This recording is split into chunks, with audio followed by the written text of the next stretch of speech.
Hey YouTube, it's Friday night and I'm playing with a toy. I've got my 55 Mercury here. My front right turn signal was completely rotted out. The bulb was shattered and just the bulb was sitting there. Terminal completely rotted. No hope in hell. So what I did, I took a stepped drill bit on a Milwaukee drill and I just reamed the hole right out. Yeah, for getting this bulb out.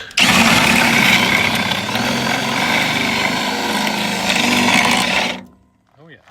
And I called up my buddies at Wholesale Auto Parts in Edmonton, great parts store, and got this generic 1157 harness with a little pigtail on it.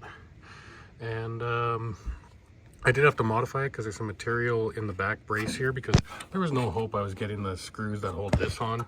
They're Phillips head and they've been on there since 1955 and they are just as rusty as this. So it's like, I'm not even going to try. It's not even worth the time of day to try on those screws. So next best thing was me drill it out. And now I did that. I was able to fish this in. It's got two spring-loaded tabs here, so it just holds it in the hole from behind. I was able to fish the wire up. Here's my existing wire. I got a good 12 volt flash and signal coming in, so I'm just going to splice these in, put a bulb in here, put it back together, and I'm going to have operational turn signals on this thing. And I'm going to change out, the one on that side is a white light, and I don't like that. It drives me up a wall. I have proper amber bulbs to put in it, so yeah, I'm going to tie this in with a couple of high-tech blue butt connectors, and I should have a flashing bulb momentarily if everything checks good. All right, I got my little package all together there. In theory, if I come over, turn the key on, turn the signal light on, it should work. Reach for the key. Oh, there goes the flashlight. Signal. Recover the flashlight.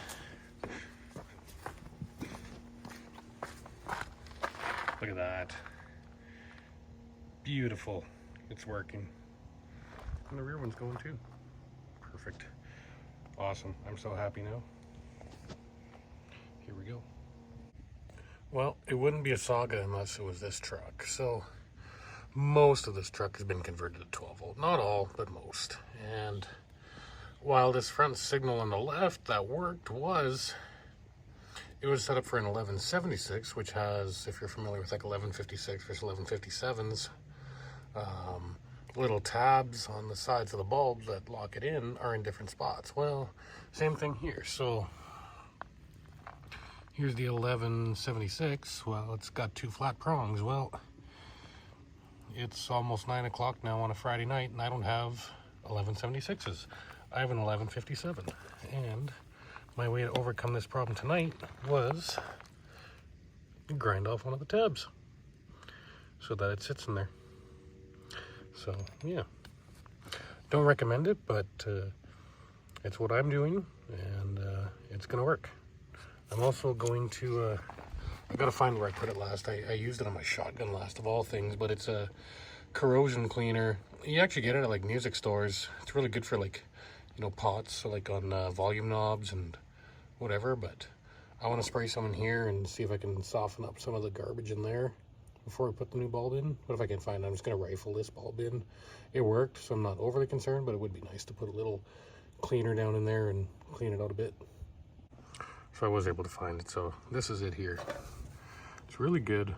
Like I swear by this. Like I have some old vintage Ashley preamps on my bass rig, 2 of them, and from time to time they'll start getting a little crackly when you turn the knobs. You just open the cover, spray this in, work it back and forth, like just rotate it like all the way left to right like 10-15 times, work it in, and it's solid. So I'm glad I found this. It's a bit of a lubricant, and I'm going to spray it in there now. So one thing I didn't mention at the end of the last video there, I had a dyno day set up for the next day, and it was an open dyno day. A good buddy of mine with a shop about 10 minutes away was putting it on, so I decided, why not? Let's put the truck on and just humor ourselves and see what it made. So I did, and I'm about to show you guys a video from that. It looked super cool. It was funny to watch. It just bounced all over the place, even though it was strapped down pretty solid. But yeah, so here's a dyno video of that old truck.